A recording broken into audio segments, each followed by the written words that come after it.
Bonjour et bonsoir. Nous avons aujourd'hui une nouvelle opportunité de parler d'un sujet qui a trait à l'amour. Mais cette fois-ci, ce n'est pas l'amour entre hommes et femmes, ce n'est pas l'amour entre deux adultes, mais c'est l'amour entre un parent et son enfant. Nous allons aborder la question de l'amour inconditionnel. Nous savons que ça peut être intéressant de pratiquer cet amour, mais qu'est-ce qui se passe dans la pratique lorsqu'on part de la définition théorique de l'amour inconditionnel vers la pratique quotidienne de cet amour-là? Est-ce qu'il y a un gap?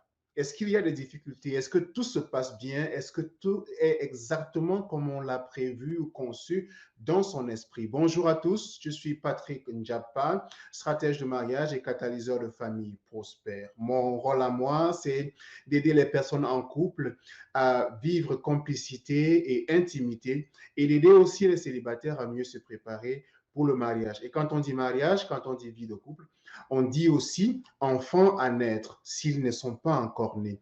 Et donc, il faut, à juste titre, pouvoir s'interroger sur cette question de l'amour inconditionnel. Nous aimons nos enfants, mais est-ce que tous les jours au quotidien, nous pratiquons cet amour-là de façon efficace? Je vais en parler aujourd'hui avec un ami, Julien, qui a accepté de passer quelques minutes avec moi, de se prêter à mon jeu et de répondre à quelques questions que je vais lui poser. Alors, sans plus attendre, je vais faire intervenir Julien. Bonjour Julien. Bonjour Patrick, bonjour à toutes et à tous. Merci beaucoup d'avoir accepté de prendre quelques moments pour quelques instants pour discuter avec moi. Nous Merci à toi allons parler, Patrick. comme je l'ai annoncé,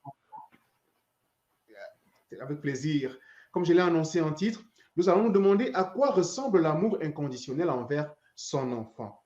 On sait que c'est bien de vivre ça, de pratiquer ça, mais à quoi ça ressemble au quotidien? Mais avant d'entrer dans le vif du sujet, je voudrais qu'on en sache un peu plus sur Julien. Alors, Julien, qu'est-ce que tu peux nous dire de toi? Donc je m'appelle Julien Taucher, je suis coach parental. J'accompagne les parents à éliminer les sources de conflit et à développer une relation harmonieuse avec leur enfant.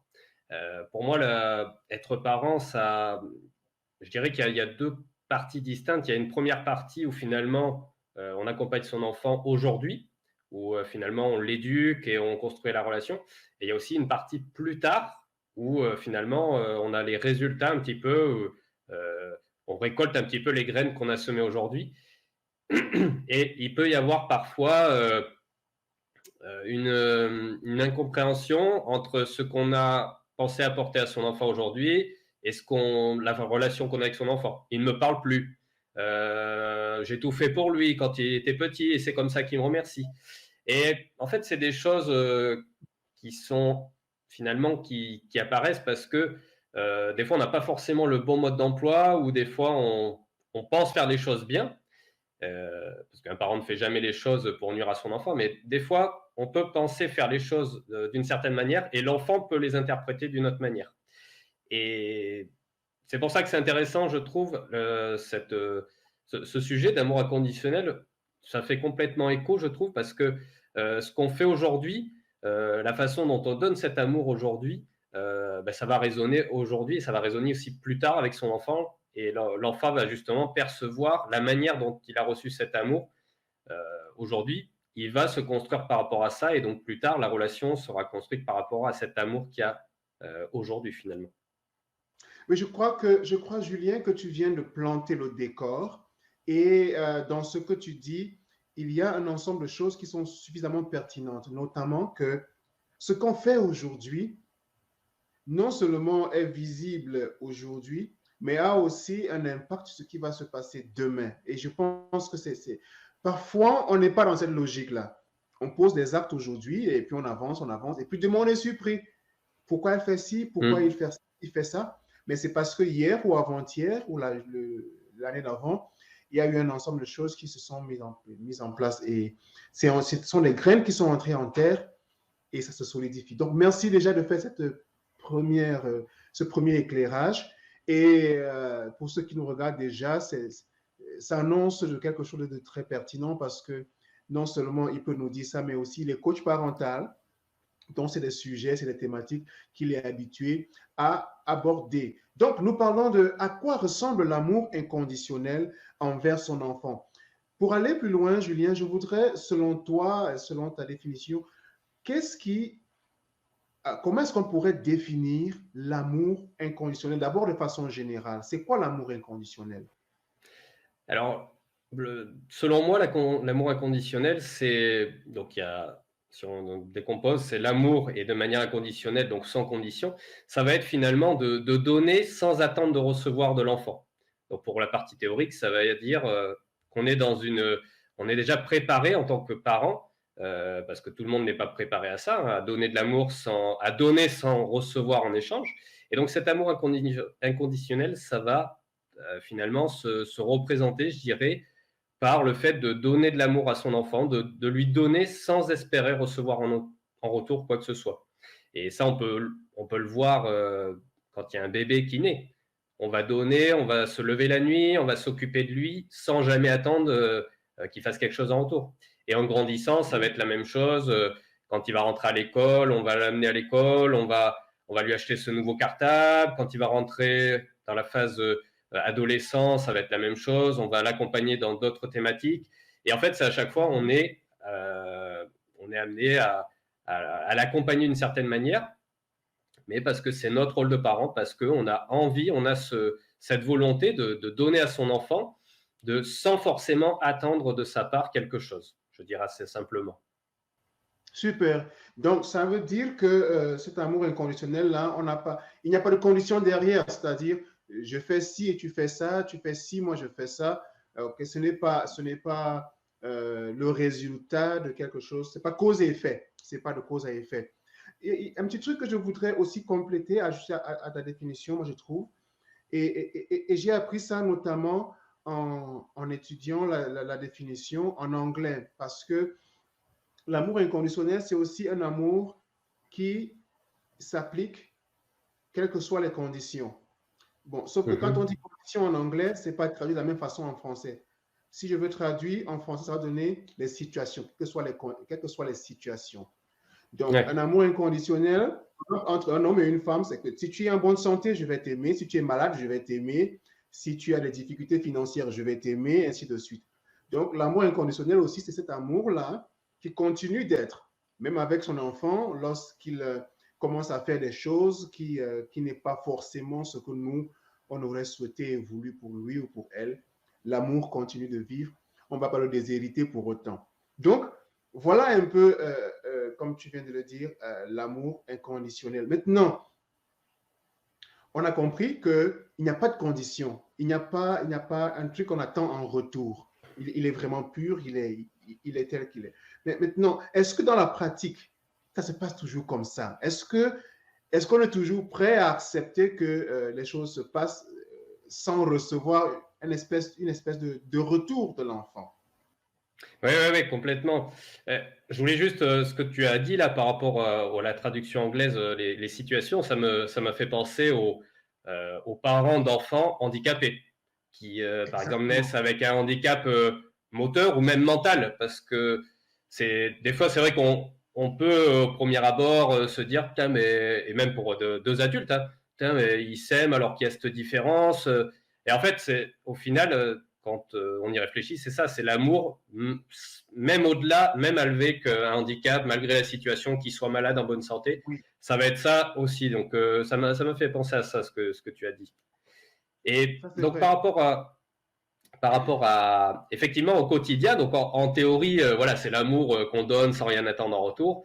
Et je pense qu'au quotidien, c'est plus compliqué parce que on est quand même, on reste des humains et on n'est pas toujours.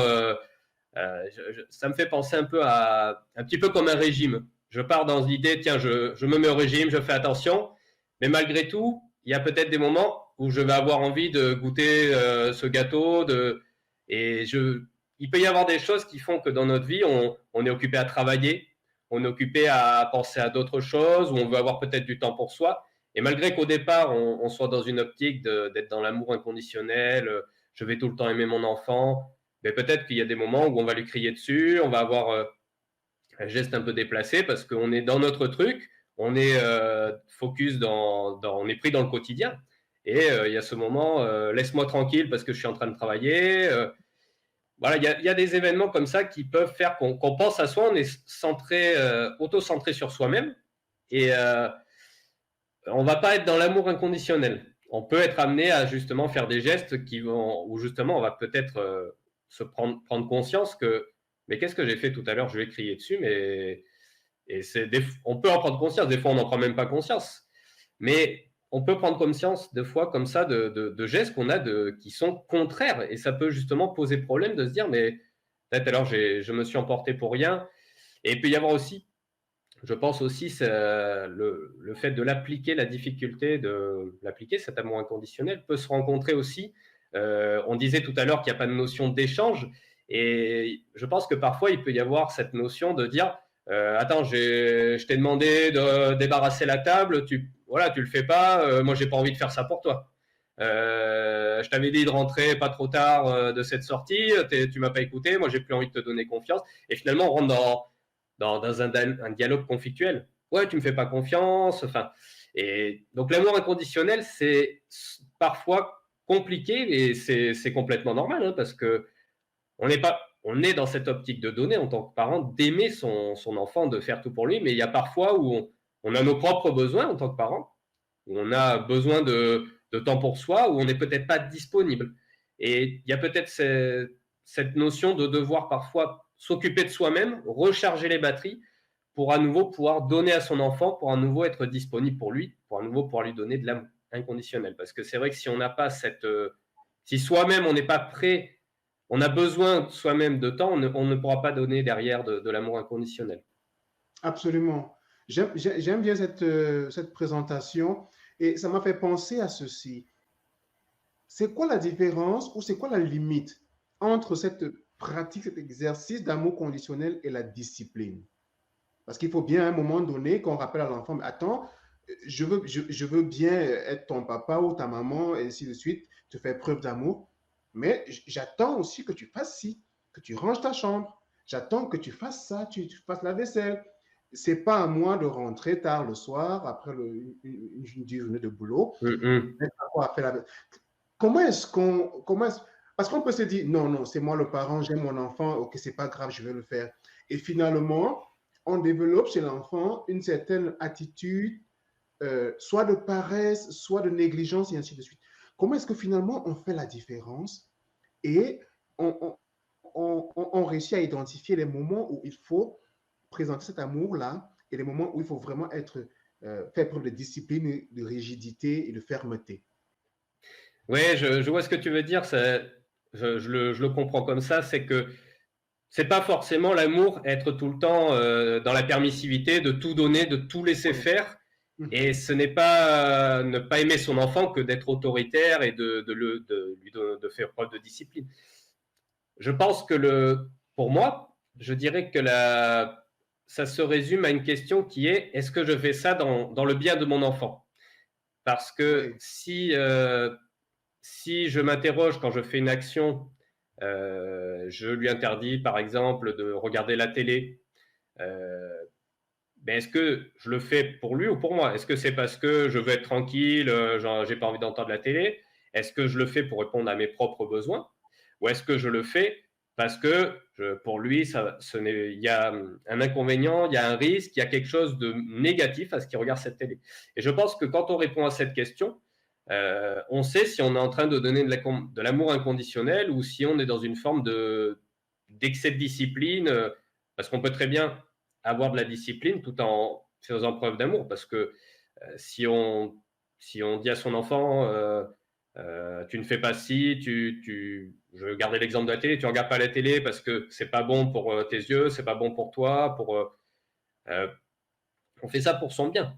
Donc c'est en même temps, on a de la discipline et en même temps, on fait preuve d'amour parce qu'on fait les choses dans son intérêt. Maintenant, si derrière, je lui dis, bah écoute, t'arrêtes la télé, tu vas dans ta chambre parce que là, je suis fatigué, tu me gonfles, en plus, t'as pas arrêté de crier. On n'est peut-être pas on est dans une discipline, mais on n'est peut-être pas dans une forme d'amour inconditionnel. Mais après, ça peut tout à fait s'entendre. Hein, s'il y a de la fatigue, si, comme je disais tout à l'heure, si on n'est pas soi-même disponible pour l'enfant, on peut se laisser à ce genre de comportement. Mais c'est là, en se posant la question, est-ce que je fais ça dans l'intérêt de l'enfant? Je pense qu'on peut répondre à la question, est-ce que voilà, je suis dans l'amour, peu importe le comportement, si j'autorise si j'interdis ou si je permets à l'enfant de faire quelque chose, je suis ou non dans cet amour. Hmm. Donc, ça me permet de comprendre aussi que, en réalité, euh, savoir à quoi va ressembler cet amour inconditionnel envers son enfant au quotidien, une bonne partie de cette question repose sur le parent. Peut-être être capable de communiquer avec son enfant si, par exemple, c'est une situation où l'enfant a besoin du parent et que le parent n'est pas disponible, être capable de lui expliquer clairement que, écoute, en ce moment-ci, je n'ai pas de temps pour toi, je ne suis pas disponible, je suis préoccupé par X, Y, Z. Et ça veut aussi dire qu'il y a une espèce d'intelligence émotionnelle qui entre en jeu parce que si le parent se comprend, si le parent sait comment il fonctionne, il devrait pouvoir anticiper sur certaines choses pour ne pas peut-être élever le ton ou bien avoir des gestes brusques et mal placés et plutôt comprendre qu'ici, c'est mon ego qui est en train de parler et ainsi de suite. Et donc, éviter d'entrer dans des spirales qui finalement, au lieu de les rapprocher, l'enfant et lui, vont plutôt les éloigner. Est-ce que j'ai bien résumé? Oui, tout à fait, ouais, ouais. Mais ouais, ouais, il y a effectivement, il y a une notion de communication. Il y a une notion de savoir prendre du recul un petit peu sur ce qu'on a fait. Est-ce que ce que j'ai fait finalement c'est bien, c'est pas bien? De se remettre en question aussi, c'est pas forcément évident, c'est des compétences, des aptitudes à développer, mais savoir se remettre en question, dire ah là quand même malgré que je sois le parent, que j'ai l'autorité sur l'enfant, là je l'ai peut-être j'ai mal agi avec lui. J'ai été dans un rapport de force et j'avais peut-être pas besoin d'être dans ce rapport de force-là. Ou voilà, c'est des choses qui peuvent arriver, mais c'est intéressant de s'interroger là-dessus et de se dire, ok, est-ce que je peux faire mieux la prochaine fois? Ou comment je peux réparer si j'ai blessé mon enfant, je voulais pas le blesser, comment je peux réparer ça? Je pense, il y a une grosse part de communication et de la relation qu'il y a entre le parent et l'enfant qui joue beaucoup là-dessus. Merci, merci beaucoup. Je pense que c'est une très, très bonne phrase, ou j'ai pas dit conclusion, mais on n'est pas encore près de la conclusion. OK, je voudrais sortir un peu de cette catégorie de questions pour aborder un peu maintenant deux ou trois choses, Julien, qui pourraient Mhm. permettre. C'est vrai qu'on a commencé à lancer des petites pistes de solutions dans ce qu'on vient de dire, Ouais, communication et ouais. autres. Est-ce que tu pourrais donc résumer ça autrement en donnant deux ou trois petites choses qu'un parent pourrait faire pour justement, pardon, pour justement se rassurer que cet amour, et tu l'as bien dit au départ, tout parent a envie de bien faire. Même si à la fin, l'acte ne correspond pas à l'intention de départ, on est toujours bien intentionné au départ. Alors, qu'est-ce qu'on peut faire? Deux ou trois choses. Ouais, ouais, ouais, avec plaisir. Je dirais déjà la première chose à faire si on se rend compte, parce que faut-il s'en rendre compte, mais si on se rend compte qu'on a mal agi, on a agi peut-être par excès, euh, on peut se donner des raisons, hein, de dire il m'a agacé, il m'a énervé, il a fait ci. Mais on peut aussi se rendre compte que voilà, là j'ai crié sur mon enfant, j'aurais peut-être pas dû, ou malgré qu'il ait fait cette bêtise, bon, j'ai crié, c'est peut-être pas bien. On peut s'excuser. Voilà, si on a mal agi, la première chose à faire, je pense déjà, c'est de dire à son enfant, écoute, tout à l'heure, je m'excuse, je t'ai mal parlé, j'ai mal agi. Parce que l'enfant, déjà, qu'est-ce qui se passe? Il va se dire, ok, donc mon papa ou ma maman s'excuse. Donc déjà, il prend ça comme exemple, hein, parce que l'enfant il va pas forcément suivre ce que vous dites, mais il va suivre votre exemple, il va suivre ce que vous Oui. faites. Donc, en lui montrant que vous-même vous excusez en tant que parent, il se dit que un adulte est en mesure de se tromper et il peut s'excuser, hein, il n'a pas forcément toujours raison, il peut avoir tort aussi. Et il se dit également, ok, il a pris en considération que ça m'avait vexé, que j'étais triste, qu'il m'avait mal parlé, il a pris mon identité d'enfant en considération, et ça va déjà, l'enfant il va se sentir aimé, rien que de s'excuser, c'est une preuve d'amour déjà, rien que de faire ça, déjà, ça va lui montrer que vous témoignez de l'amour. Même le fait que vous avez crié, c'est une erreur, on va dire, ben vous vous excusez derrière, il va se dire, l'enfant, bon, il m'a crié dessus, mais il s'est excusé. Voilà, il va rester sur cette note d'excuse. Il va rester sur cette note positive. Ensuite, Absolument.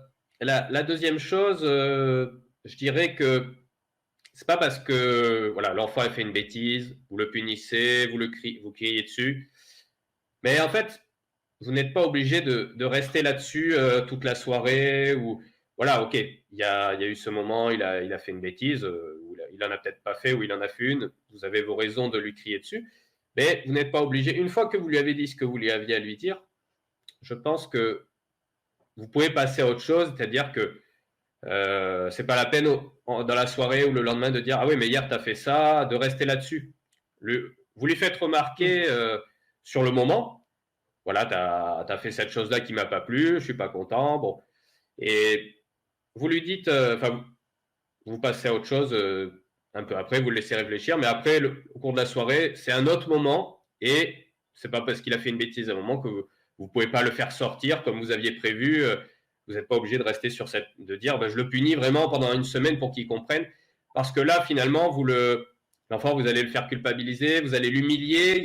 C'est des mots forts, mais finalement l'enfant il va se sentir mal dans cette position. Alors que si voilà vous le punissez, vous le mettez en temps calme, et 10 minutes, un quart d'heure, une heure après, vous lui dites bon tu viens, on va faire un tour en vélo, ben, vous repassez un bon moment avec lui, il a compris la bêtise par exemple qu'il a faite, et il y a quand même ce moment d'amour derrière qui fait que ben voilà, vous passez à autre chose. Parce que vous pouvez très bien le crier, le justifier, hein. Ça ne veut pas dire ne jamais crier sur l'enfant, mais c'est mieux de ne pas crier parce que ça reste quand même une violence verbale. Mais si vous criez ou quoi, que ça vous semble justifié, vous pouvez passer à autre chose au bout d'un certain moment, assez rapidement, parce qu'il aura compris la bêtise qu'il a faite. Et, la troisième piste de solution, qui me semble être intéressante pour témoigner de l'amour inconditionnel, ça va être d'avoir des gestes tendres. Ça va être finalement cette petite caresse sur la joue quand il est au lit. Après, bien sûr, tout dépend la relation que vous avez, parce que peut-être que vous-même en tant que parent, vous n'êtes peut-être pas très câlin, ou votre enfant non plus, hein, ou votre enfant ne l'est pas lui peut-être. Mais vous pouvez avoir, dans une certaine mesure, vous dire ben, comment je peux lui faire un petit geste. Ça peut être un câlin, une bise avant qu'il aille à l'école. Ça peut être voilà, passer un moment avec lui, discuter tout simplement. Ne serait-ce que passer un moment avec lui dédié à l'enfant, où vous n'êtes pas en train d'être sur le téléphone, où vous n'êtes pas en train de lui répondre en faisant autre chose. Vous passez un moment vraiment dédié à l'enfant, vous allez marcher. Voilà, il y a plein de façons de passer des moments dédiés à l'enfant, mais d'avoir ce moment vraiment, vous envoyez comme message à l'enfant que vous lui dédiez un instant, et il se sent vraiment pris en considération à 100%, plutôt que si vous êtes sur votre téléphone, comme on est beaucoup sur les écrans, enfin les téléphones de nos jours. Mais si vous êtes occupé à faire autre chose, si quand vous parlez à quelqu'un, cette personne ne vous regarde pas, ben vous allez vous sentir un petit peu mal. Donc c'est pareil, posez-vous la question, comment vous aimeriez qu'on vous prenne en considération, et faites la même chose avec votre enfant. Voilà, que ce soit un geste tendre, juste discuter, lui faire une petite caresse, rigoler avec lui. Voilà, vous lui envoyez des messages d'amour, et ça ne peut être que bénéfique pour votre relation. Absolument. Je pense que là, Julien, tu viens d'envoyer une bagatelle d'astuces qui sont suffisamment intéressantes et utiles, je pense. Et merci d'avoir pris la peine de faire ça. On va bientôt mettre la clé sur le paillasson. Mais avant de partir, je voudrais savoir, Julien, est-ce qu'il y a quelque chose de particulier que tu voudrais partager avec nous? Je ne sais pas, un événement, ou comment te contacter, comment… Oui, avec plaisir. Oui, ok, tu as la Alors, parole. ouais. Alors, je suis sur différents réseaux sociaux, donc sur YouTube, vous avez ma chaîne Julien Taucher. Je suis aussi sur Facebook, un petit peu plus actif. J'ai créé un groupe là assez récemment qui s'appelle Parents et enfants en harmonie, que vous pouvez rejoindre librement. Et donc, vous pouvez me recontacter sinon sur les différents réseaux, LinkedIn, Facebook, YouTube. Vous pouvez m'envoyer un message si vous souhaitez me poser des questions, en particulier si vous avez une interrogation, si vous avez un problème que vous rencontrez, ou si vous souhaitez améliorer peut-être quelque chose qui fonctionne déjà.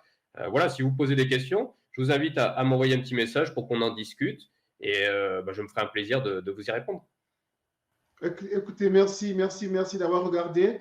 Merci pour les questions, merci pour les commentaires.